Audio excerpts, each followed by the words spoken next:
Okay, good morning, everybody. I know it might be a busy day for you since yesterday was a holiday, and so you may have a lot of cases. So I understand the situation if you need to leave early or whatever the case may be. But we wanted to put this together today for you. New concepts in rating cholesterol risk factors to empower you. So this is designed for you. So we want to thank some people that helped me out to provide information and answer my questions. I got some great help from Exam One and Quest, which is, Exam One is part of Quest. Quest has lots of labs around the country.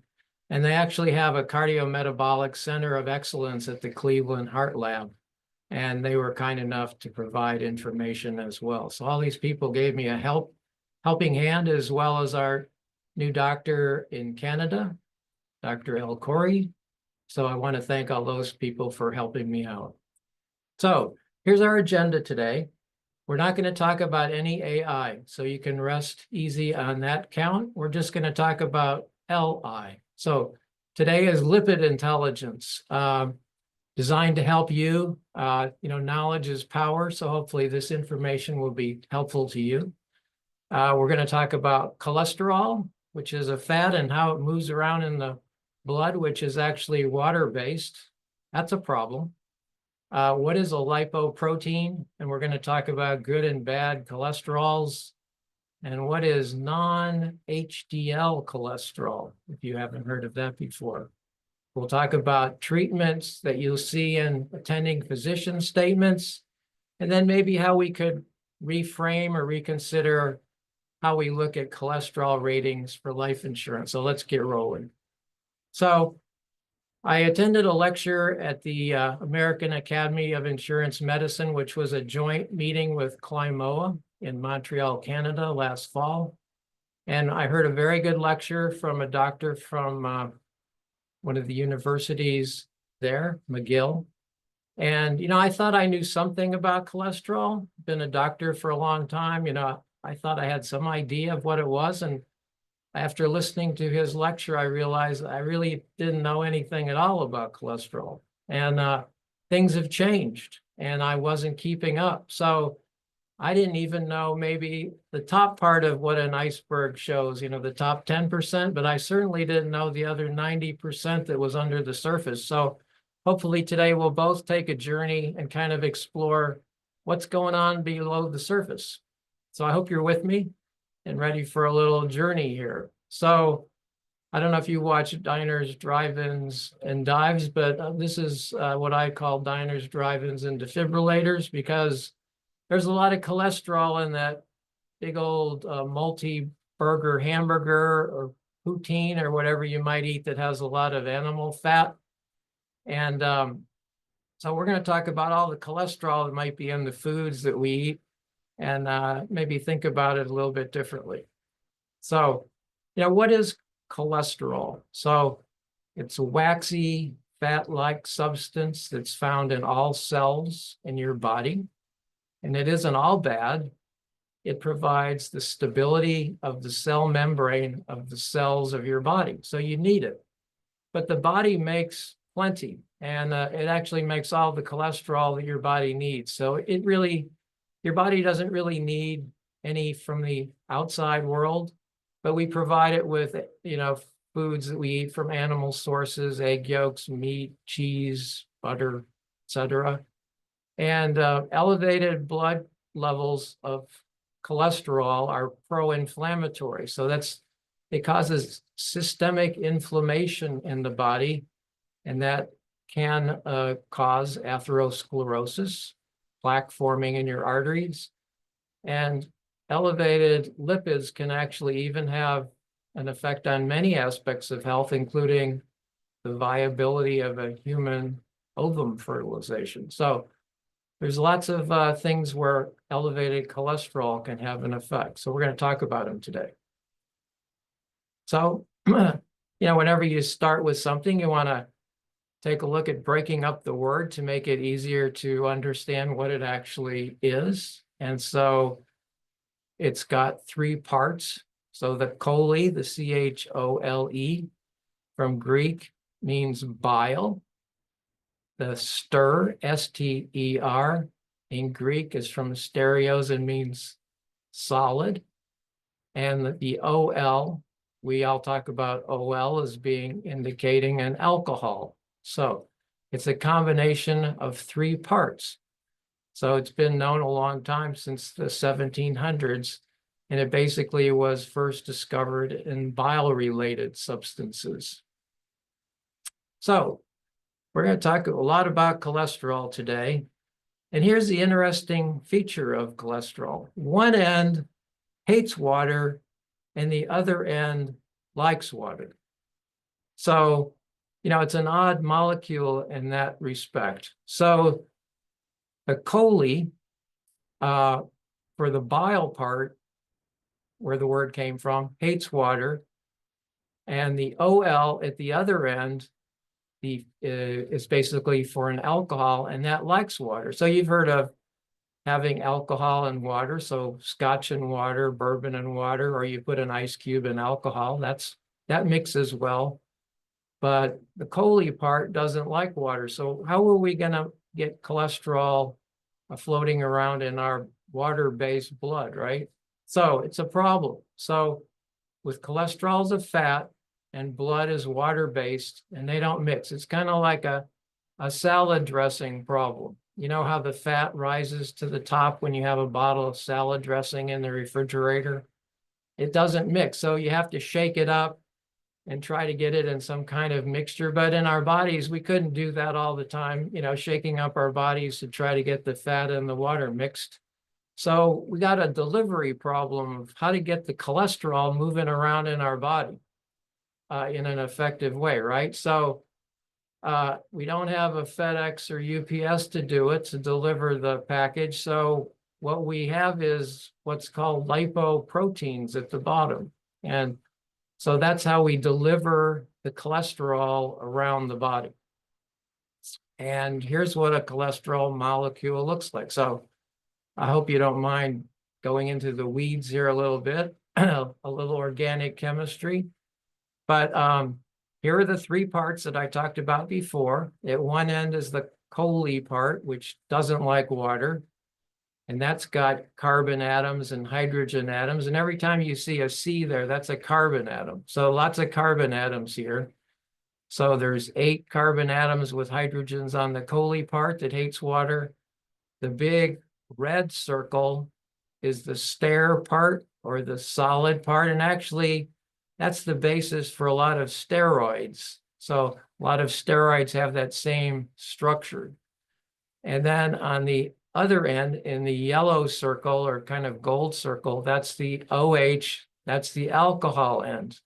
So here's what we're going to do. We're going to take this molecule, which has basically 27 carbon atoms, a lot of hydrogen atoms, and 1 oxygen for the alcohol with an OH. And we're going to tip it 90 degrees. So everybody's with me? We're going to take this cholesterol molecule that we just talked about, look at the chemical structure, and we're going to tip it 90 degrees clockwise, okay? So we tipped it 90 degrees clockwise, and I added 2 more molecules. So now we have 3 cholesterol molecules here, okay? Everybody's with me? And on one end is the end that likes water. That's the alcohol part, and that's the OH. And you can see the father with his kids playing in the water. They like the water. So that's the hydrophilic or water-loving end.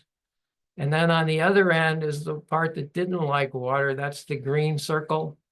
And that's the hydrophobic, or the end that hates water. And you can see that child doesn't really seem to be thrilled splashing around in the water. So we'll just say he's not too thrilled with the water. And so we've made a layer here of one end likes water and one end doesn't like water. Okay, now we're going to take it one step further, if you're with me. Everybody's with me? And we're actually going to make 2 layers. So just like the last slide, it had the alcohol on the outside, the OH on the alcohol on the outside. We're going to do that, but what we're going to do is we're going to have another layer, and in the middle, we're going to put the two ends that hate water. So we're going to kind of like bump up the choline ends together in the middle.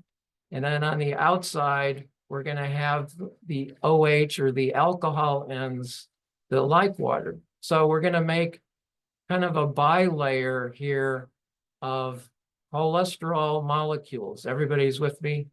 And if you want to use a fancy word of what this is called, it's, I have it up at the top, amphipathic, where you have both molecules that have water-loving and water-hating ends.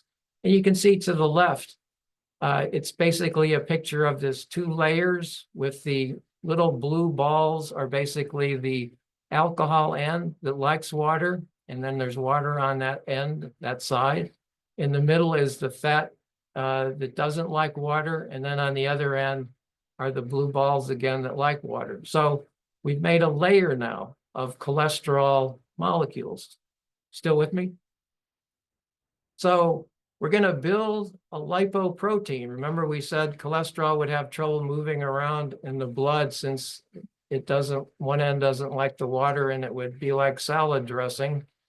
So we're taking that two layers and we're going to make a disc. This is kind of like if we were making an HDL or a high density lipoprotein. And first we make a disc, and then that actually changes into a round ball. And the water-loving part is on the outside of the ball, and the water-hating part is on the inside of the ball. So we've gone from one cholesterol molecule to making a lipoprotein. And it's kind of like if you had to the right an ice cream sandwich, and then you made it into putting ice cream in the middle of a ball. So we've gone from one cholesterol molecule to making a lipoprotein, if you're still with me on this. So it's kind of like an M&M where we put the gooey part on the inside, and we have the outside covering, which is actually able to tolerate the water-based blood. So hydrophilic or water-loving on the outside, water-hating fats on the inside. So that's how we get a lipoprotein. And then I've just put the graphics here. And by the way, we'll be sending you all the slides after the talk, so you can go back and kind of look at some of these things if you missed any along the way here. So we're going to talk about lipoproteins. High density is HDL, and you've heard of that as the good cholesterol when you've done your underwriting. LDL is low density lipoprotein, and that's bad cholesterol. And then there's another lipoprotein called VLDL, or very low density lipoprotein, and that mainly carries triglycerides. So we're going to talk about, basically today, we're going to be more focused on the HDL and the LDL. So but this is the way we get the fats and the cholesterol moving around in the bloodstream. So today we'll also be talking about the three basic lipoproteins that we're going to be involved with in underwriting. Up to the right at the top is HDL, and that's the good cholesterol, right? And that has a protein wrapping around it called ApoA. And APO is for apolipoprotein. So that's the protein part of a lipoprotein. That red band that you see there that's labeled with the green circle is APO, and it's a big A, so it's a capital A. So HDL has APO big A, and HDL is the good cholesterol. Right below it, we have LDL, which has apoprotein, which is ApoB, and that's bad. So LDL we'll consider that a bad lipoprotein. So HDL had the ApoA, LDL has the ApoB. Now, the other lipoprotein I'm going to talk about today is called lipoprotein a. And that's really bad. So we don't usually get to see that on exam 1 or CRL reports, but that's another lipoprotein we need to be concerned about, and we're going to talk a lot about that today. So lipoprotein a has a combination of an LDL, which is just right above it. And then if you'll notice in my red circle, it has this other weird looking assortment of, looks like beads or something. And that's actually apo a. So it gets confusing because the HDL had apo big A. This has apo a. And you can see that kind of with an arrow in the middle of that red circle. So it's as if we took an LDL and we stuck this apo a on the LDL molecule. So it's a combo of both ApoB and apo a, and that's very bad. So we have one good lipoprotein and two bad ones, and we're going to talk about that. So the protein in the lipoprotein is called apolipoprotein. In the good cholesterol, the HDL, we have ApoA, and that helps the HDL collect cholesterol from the tissues and transport it back to the liver for removal. So it kind of helps clean up the situation. On the LDL, there's ApoB, and that wraps around the LDL and transports cholesterol to the tissue. So that does the opposite. It's causing problems rather than helping. And then the apo a that I told you about is part of lipoprotein a, and that's the worst. And those levels are genetically determined. So people genetically have high levels of lipoprotein A or they don't. So 3 different types of lipoprotein. I hope you're still with me because we're going to talk a lot more about lipoproteins today. So what's the protein part anyway? Where did that come from? And amino acids are the building blocks of peptides and proteins, right? And you've heard of amino acids. When you have Thanksgiving turkey, you talk about tryptophan. That's actually an amino acid. So what is an amino acid? An amino acid has one amino group, which is just a nitrogen and 2 hydrogens. It has an acid because it's an amino acid, which is a carbon atom with 2 oxygens and a hydrogen. And then there's 20 different amino acids.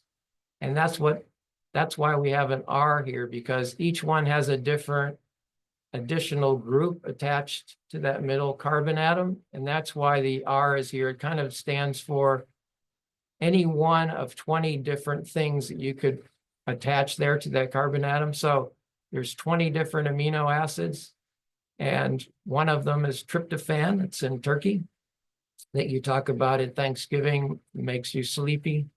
So the reason I wanted to bring up amino acids is it's going to play a role in what we're going to talk about with that lipoprotein a that we just brought up. So in HDL, we talked about apo big A. It has ApoA, which is a lot smaller than ApoB. It's just a few hundred amino acids. The ApoA helps the HDL clean up the body's cholesterol. ApoB is huge. So the LDL down to the right that has the ApoB wrapped around it that ApoB has 4,536 amino acids. So it's a huge protein in that blue band that wraps around the LDL. So it kind of wraps around it like a belt. So you have the good cholesterol, the HDL with ApoB, and you have the LDL with ApoB. And this will all be helpful to understand when we talk about things a little bit later. So here's the good cholesterol, high density lipoprotein, HDL, wrapped by this ApoB, and it basically scavenges and removes cholesterol from the tissue.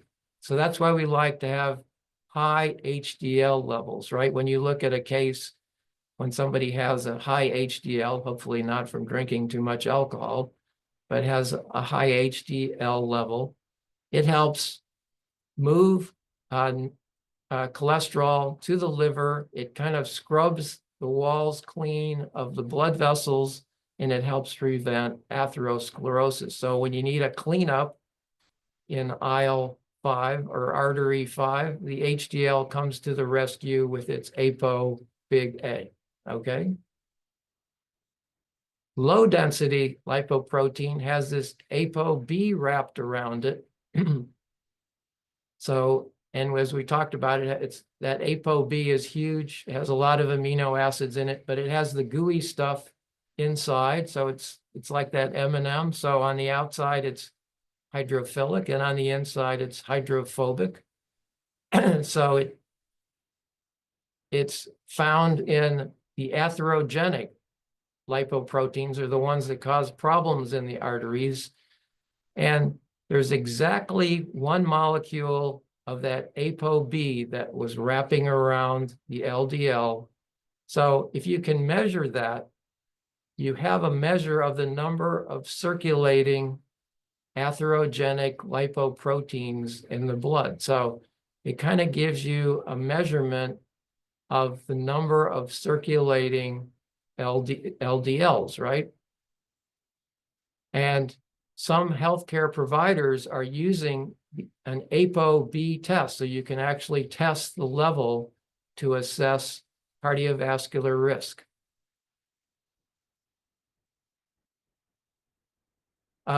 I've just put this in here for, you can read this at your leisure later, but it's additional information from Quest on what you can read about in ApoB, and it gives you some idea of the additional features of ApoB, but I didn't need to get into it right now because we got to move on and we got a lot of things to talk about still. So let's compare the LDL with the ApoB wrapped around it to this lipoprotein little a, or LP little a. What is that? So it's like you took an LDL and you stuck, you can see in the red circle, I've circled ApoA. You've stuck a little ApoA onto the LDL, and it attaches actually to the ApoB. So it's kind of like I stuck this new thing on to an LDL molecule. And you'll notice on this picture on the right, the lipoprotein little a, that there's these things called it looks like KIV, KIV2, KIV3, KIV4, KIV5. There's 10 different domains, and those are called kringles. And it's actually, the K is for kringle, the IV is Roman numeral 4, and then the little superscript is the number of that particular kringle. So there's 10 different kinds of kringles here, and that forms the ApoA. So what is lipoprotein a, or LP(a)? It's genetically determined and is elevated in about 20% of the US population. Lifestyle modifications have minimal effect on reducing its level. In other words, even if you ate a low-fat diet it's not really going to do much to lower your lipoprotein little a level if you have a genetically high level in the first place. And the risk associated with lipoprotein little a is independent of your LDL level or your low density lipoprotein level. And even if you have a low LDL level, in other words, you've been treated and you've met your target LDL level, you may still be at risk if your lipoprotein little a level is high. If both lipoprotein little a and LDL levels are high, those are the highest risk people. And reduction in LDL levels by statins, et cetera, do not alter the lipoprotein little a level. So it's kind of like this independent bad actor, which is tough to handle if somebody has an elevated level. And I have included a information from Quest you can read later on lipoprotein little a, especially if you haven't ever noticed it or read about it before. So there's actually a lipoprotein awareness day because a lot of people, including myself, were not really aware of it. So March 24th, you have to test to find out if people are at elevated risk. And it's not really included in the Framingham risk score because it just wasn't being done at that time. And here's an interesting point. In red, I have somebody could have, especially a young applicant, could have a 0 calcium score. But if they have a family history that's strong for CAD and their lipoprotein little a is high, the 0 calcium score may not be as favorable as you might think it might be. So still something to be thinking about. Many life companies are ignoring lipoprotein little a in their underwriting risk analysis of a case. And here's an interesting fact to keep in mind. If you ask ChatGPT or Perplexity, which is a really good way to get information about lipoprotein little a or apoprotein little a, it gets confused and it may give you information about apoprotein big A, which is on HDL. So you have to be careful when you get an answer from ChatGPT or Perplexity or something about these, because it may be talking about the opposite of what you thought it was talking about. So even AI hasn't quite figured out lipoprotein little a yet. Now, I talked about it's genetically determined. Now there's 2 units that are used to give what the result is on the test. So you have to be really clear on, are you dealing in milligrams per deciliter or nanomoles per liter? High risk is 50 milligrams per deciliter if the test is done in milligrams per deciliter, or it's 125 nanomoles per liter. So at the bottom in green, I have the nanomole optimal value, moderate risk, and high risk. But as I said, be careful if you see a number for lipoprotein little a, which unit are you talking about? Obviously it makes a huge difference because the numbers are substantially different. Now here's a case that I saw. It was from a foreign country, this particular result. But let me just tell you that all the cholesterol values that were obtained were normal. The only thing that was elevated was the lipoprotein little a, which I highlighted in yellow. And you can see it's really elevated because normal is 0 to 75 nanomoles per liter, and this was 236. So it wasn't noted in the underwriting. It just kind of was sitting out there by itself with that little tiny arrow pointing up, and it kind of got missed. Here's another case that I saw. And this has the typical total cholesterol, LDL, HDL levels, cholesterol ratio in the first box up at the top. You know, things look okay, right? But when you look at the apolipoprotein levels, let's look at ApoB, which is it's in a red box and it's 120. That's actually high. So this person has an elevated ApoB level. We're going to talk about that. And then at the bottom, there's a lipoprotein little a level, the LP little a in parentheses, and that's high at 57.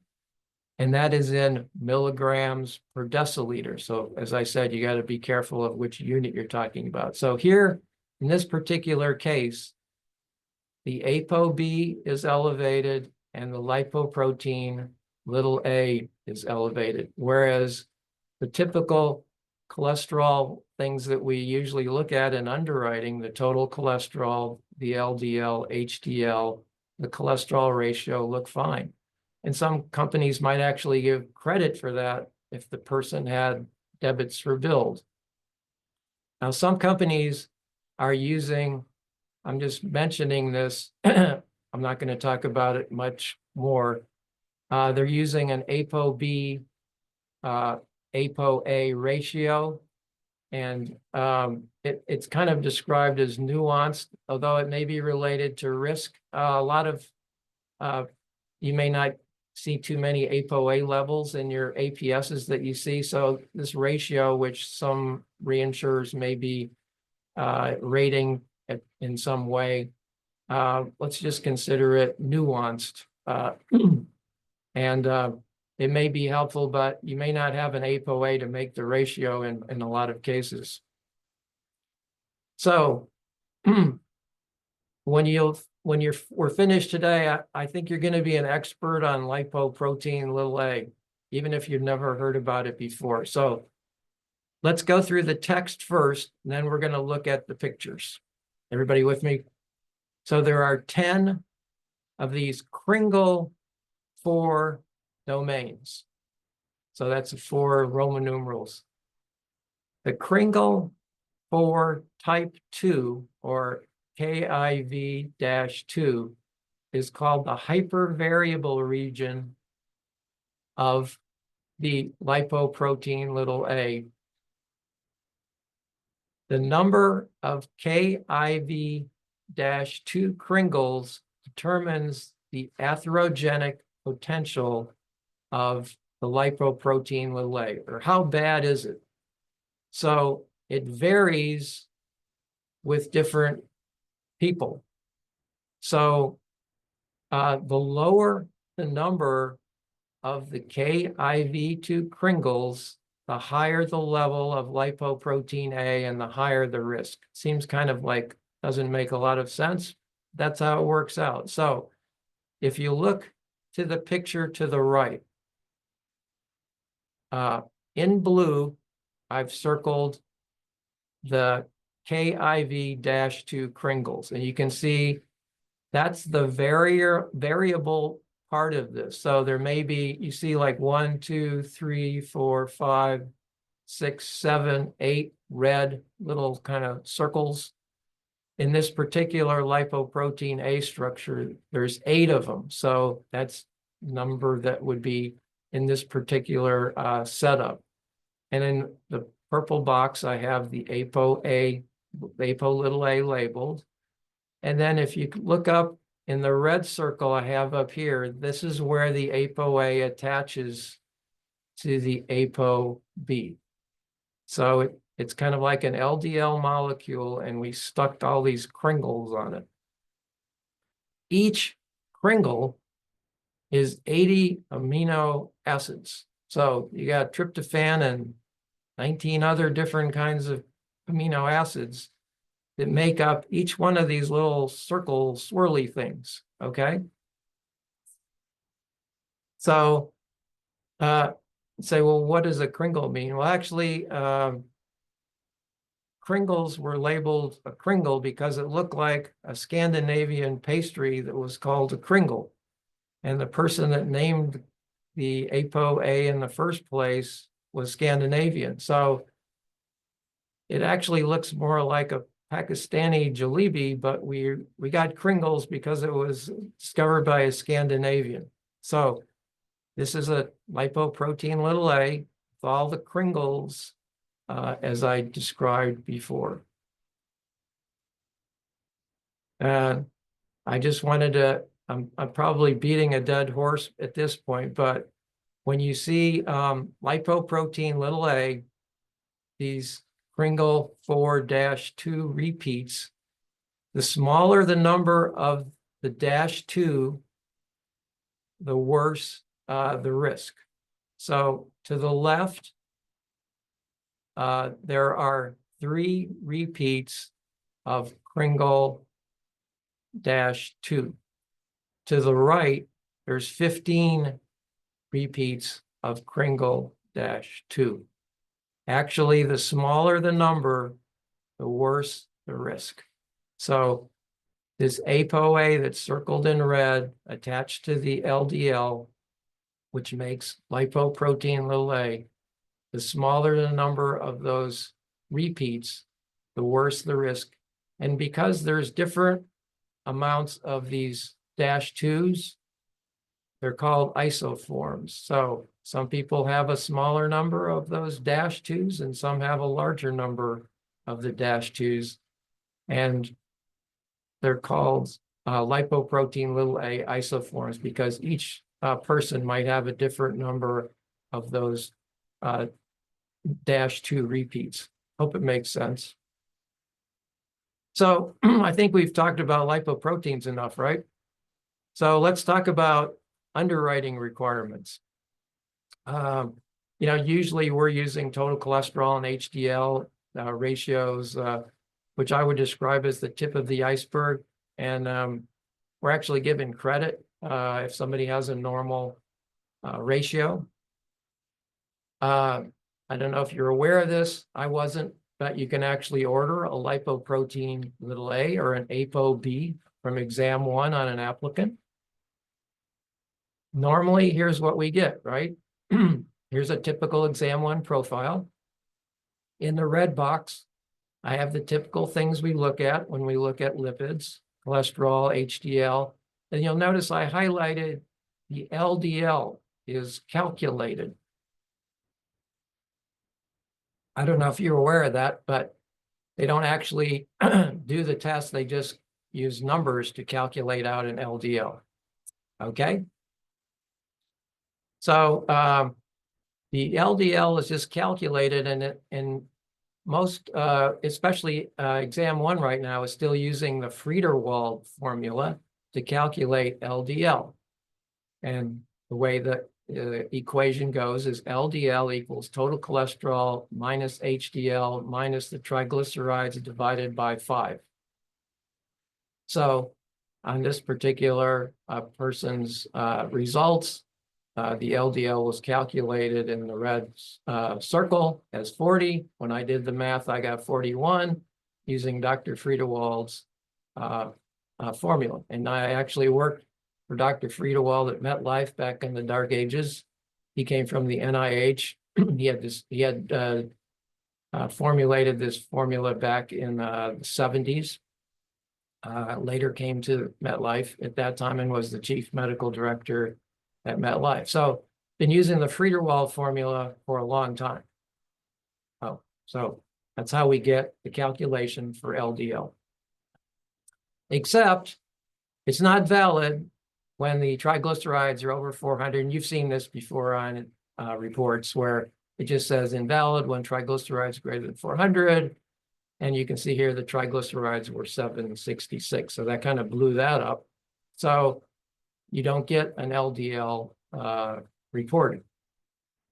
So someday our lab profiles may include what's called non-HDL cholesterol. And the way you get non-HDL, at the bottom I put the formula, is you take total cholesterol and you subtract HDL. So that's everything other than HDL. So that's non-HDL cholesterol. And I've asked exam 1 if they could add this but like the red at the bottom you see down here, that would be 86. So maybe we'll see that someday soon on our lab reports. So the reason I mention it is because, exam 1 is part of Quest.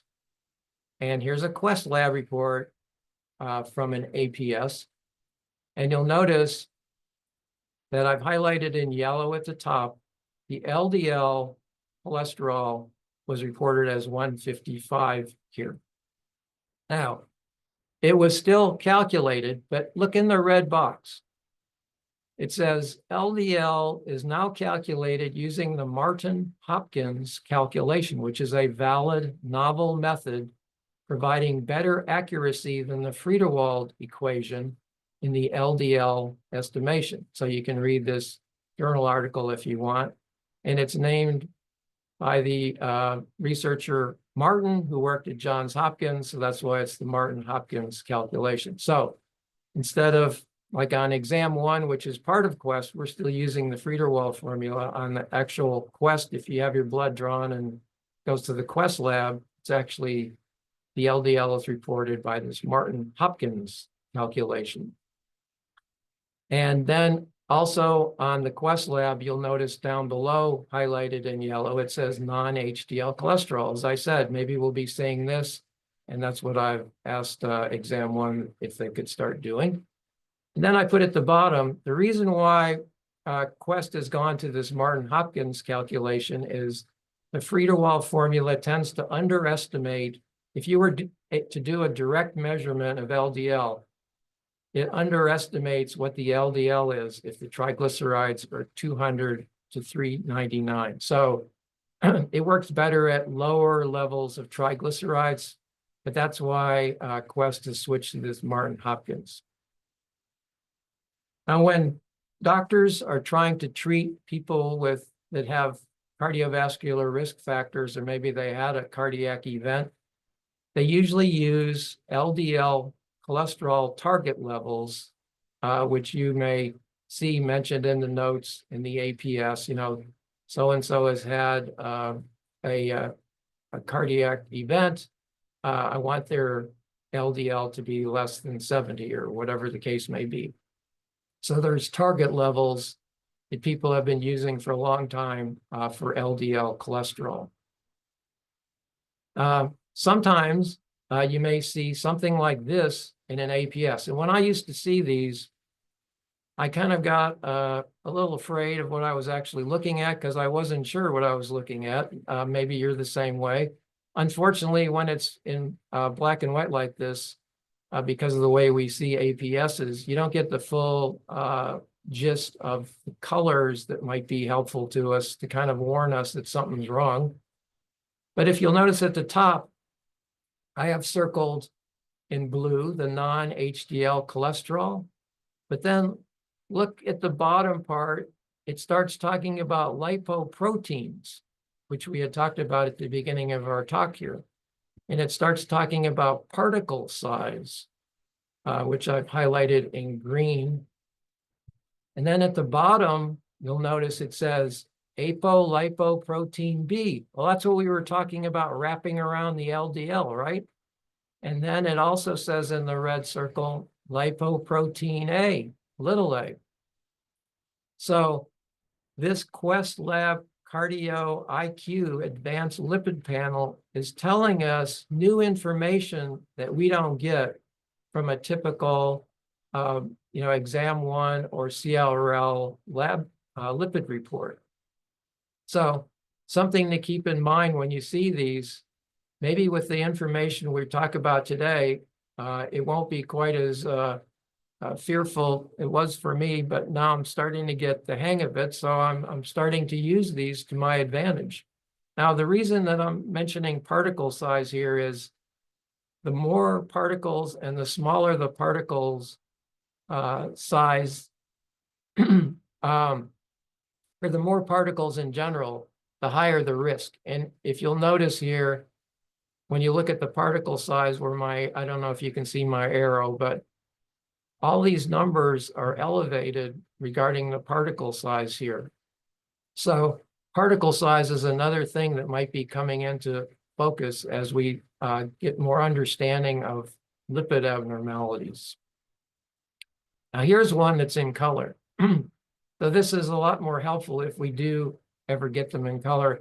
And you can see I put my iceberg over to the right because I was only looking at the top numbers before.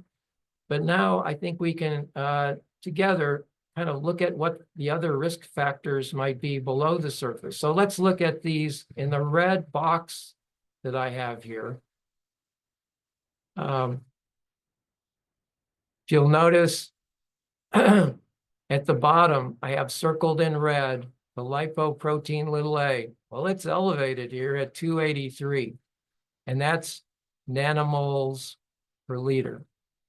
So in this particular case, even though in the blue box, the cholesterol HDL ratio is 3, which is normal, and we might actually give credit for that against build, this person has an elevated lipoprotein little a level at 253 in red. So it just goes to show you that there's other things going on below the surface of the things that we've used for years, including the total cholesterol and total cholesterol HDL ratio, that may be important on cases that we underwrite. So here's an article from Circulation. Now, this is 20 years old, so I was 20 years behind the times. The article is titled Non-High Density Lipoprotein or Non-HDL Lipoprotein Cholesterol and Apolipoprotein B in the Prediction of Coronary Heart Disease in Men from November of 2005. Here are the conclusions.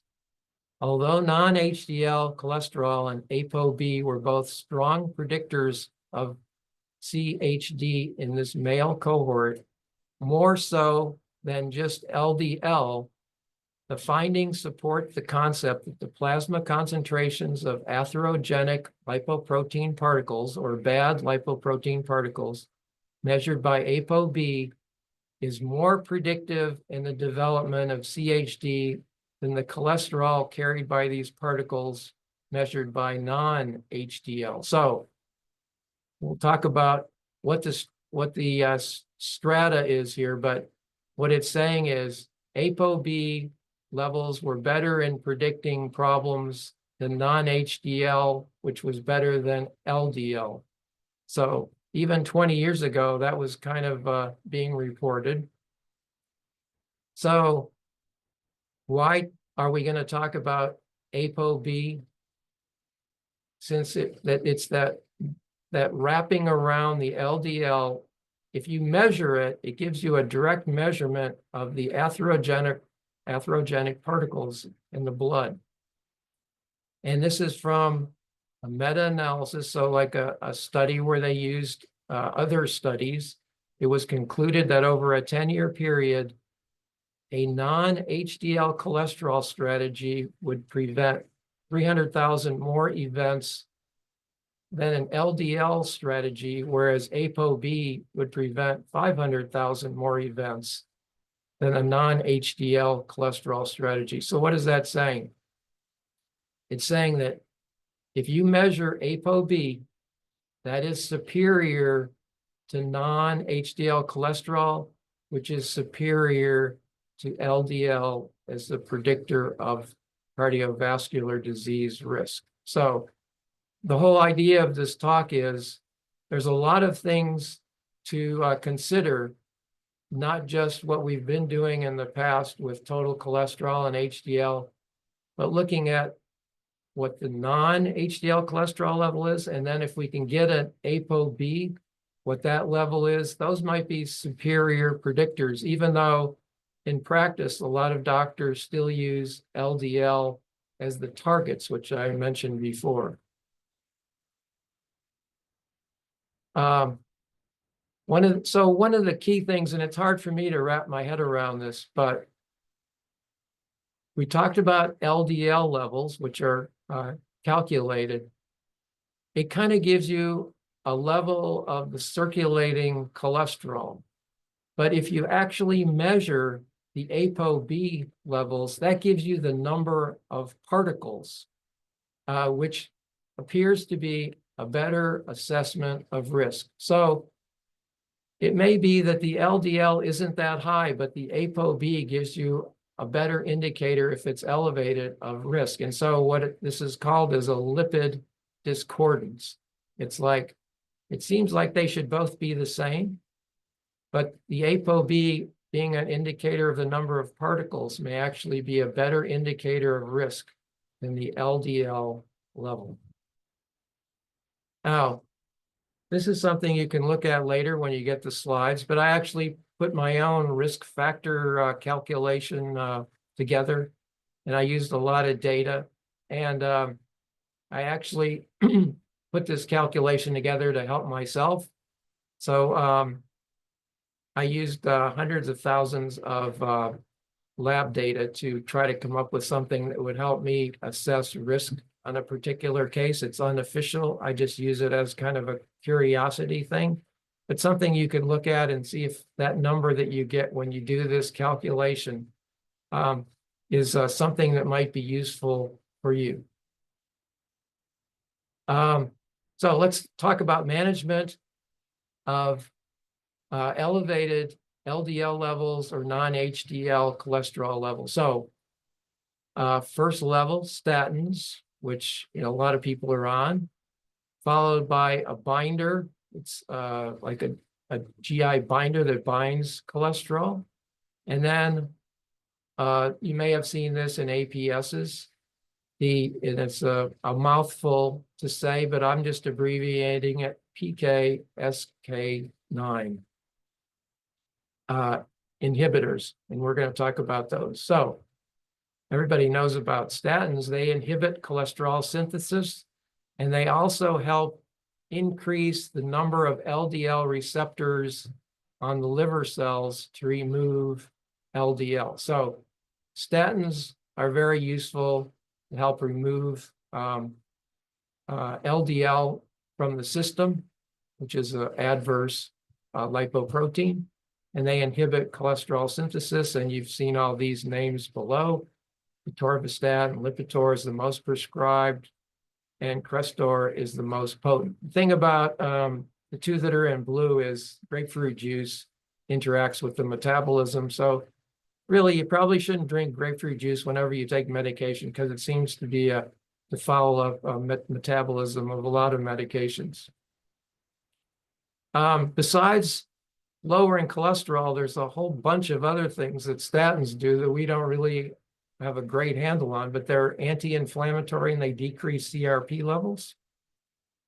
They do all these other good things, antioxidant properties, anti-thrombosis. Over 40% of the insurance population is on a statin. That's a lot of people. And actually, the improved mortality in your company, our company, everybody's company, has been riding on the shoulders of statins for years. So statins have really proved to be beneficial in a major way. They lower the LDL levels. They can increase HDL levels, but they don't affect the lipoprotein little a levels. And I'll show you why. Because as you can see to the left, I have a golf ball on a tee. It sits nicely on the tee. So let's call the tee the LDL receptor on the liver cell. The LDL sits on the receptor and it can be metabolized by the liver cell. To the right, I have a lipoprotein little a. You can see those kringles won't let it set on the tee very well. So kind of like this oddball looking thing. It doesn't sit well, so the receptor really can't bring the lipoprotein little a into the liver and metabolize it. So that's why the lipoprotein little a doesn't really respond to statins, because even though the statins can increase the LDL receptor number, the lipoprotein little a just won't sit on the receptor very well. So it's kind of like an oddly shaped golf ball that just won't sit on the receptor in order to be cleared by the liver. I talked about a cholesterol absorption inhibitor, the ezetimibe. That's often used. It's a non-statin agent which lowers LDL cholesterol, and it can be used alone or with a statin. And it's also, there's a combo drug of this and a statin called Vytorin, which you may have seen in APSs.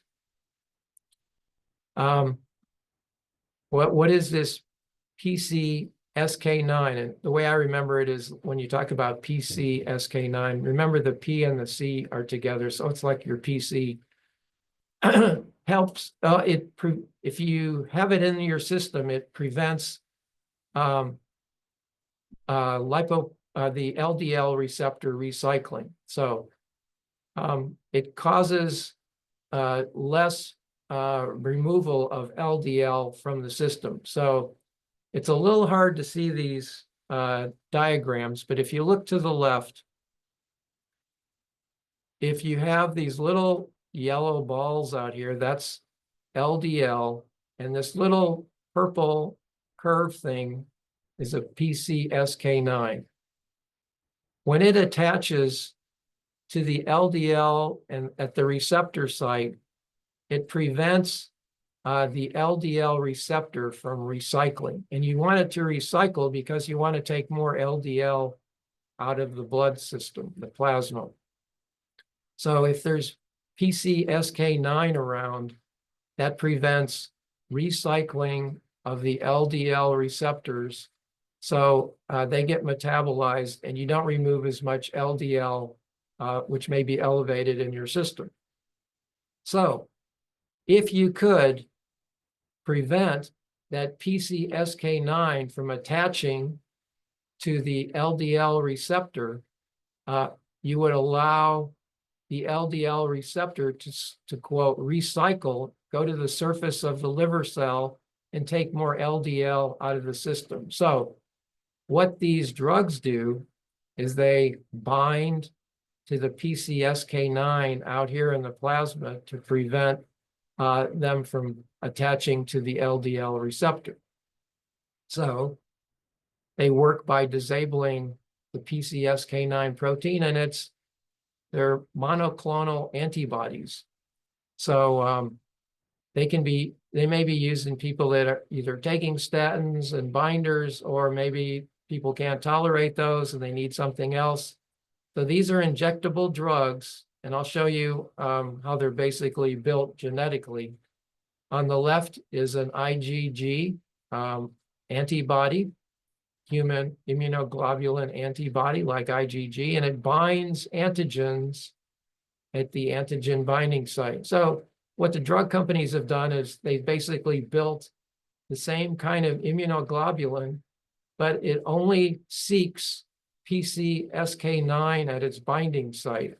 So it's a PCSK9 inhibitor, a monoclonal antibody that only binds PCSK9 so that more LDL receptors can be freed up and recycled, okay? And these two drugs are Praluent and Repatha, which you may have seen in APSs. So these are injectable drugs, very effective, and you may see people who are being treated for elevated cholesterol where either the statins didn't work or they need something in addition to the statins or the binders to help out. There's one other drug I want to talk about that works on PCSK9. And what horticulturists tried to do back in the 1990s was make a darker purple petunia. Well, how does this affect cholesterol? So what they did was they injected RNA that had a purple, that was designed to increase the purple color in the flower, to get a petunia to be a darker purple. And what happened was it came out with white areas. So how can injecting purple RNA cause a flower to have white spots? And when you go to Home Depot or Lowe's, did you ever wonder how they get all those different colors in the flowers, with white splotches or whatever? And it's because the RNA that they injected interfered with the RNA process. So it's called small interfering RNA, or little siRNA, which actually led to a Nobel Prize. And it also led to this medication, which I've seen in APSs, you probably have too. It's another PCSK9 inhibitor, and it's called inclisiran. And it actually works by interfering with the PCSK9 that's floating around in the system. And you actually inject it, and this helps work too. So all these things I've talked about here, statins, the binders, and the PCSK9 inhibitors, are to upregulate or increase the number of LDL receptors and get all that bad LDL out of the system. One last thing I want to mention is just recently, this is published in Nature in May of 2024. They may actually have a drug that works on lipoprotein a. As I said, statins don't work. Nothing else seems to help that much. And the drug is muvalapin, and it's able to lower lipoprotein a supposedly by a significant percentage. And it's actually in a big trial called Kraken, which is ongoing by Eli Lilly. So I'll show you how it works. We're going to talk about bonds. So we have James bond, unibond, and disulfide bond. So here's how it works. Back to the Kringles. This drug, when taken, sits on that apoprotein a at a very particular spot on Kringle 7 and 8. Because it does that, it will not allow that a to bind with disulfide bonds to the LDL particle to make lipoprotein a. So it sits at a very important spot to block the attachment, and therefore it prevents the lipoprotein a from forming and causing problems. So we'll see if it actually works out, but it's just been this year or last year that this has been reported. So here are the takeaways today. We've gone through a lot of information. I think we should start looking for non-HDL cholesterol in our reports, start looking for lipoprotein a on those reports, and apoprotein B as risk indicators. And then, as we said, that lipoprotein a is genetic and very bad, not affected by statins, but the new drug that I talked about may be able to help us. If you have any questions today, because we're kind of out of time now, you can send them to me at info@optimumre.com, and we'll answer them and send it to everybody. You can watch for my new series that I'll be putting together. I only had about 60 some slides for this, but in total I have 180 slides on cholesterol. So I'm going to be making videos that you can watch on demand. We'll put that on our Knowledge Center in the future. And my next in-person talk is on brain hormones, Yuga. You can look that up, and tranquility at our March 2025 Optimum Re seminar in Fort Worth, Texas. So Gavin, I think I've run over. All righty. We did have one question, but if you guys want to direct y'all's questions to the info.us at Optimum inbox, we'll send y'all answers to those. And thank you guys for joining us today.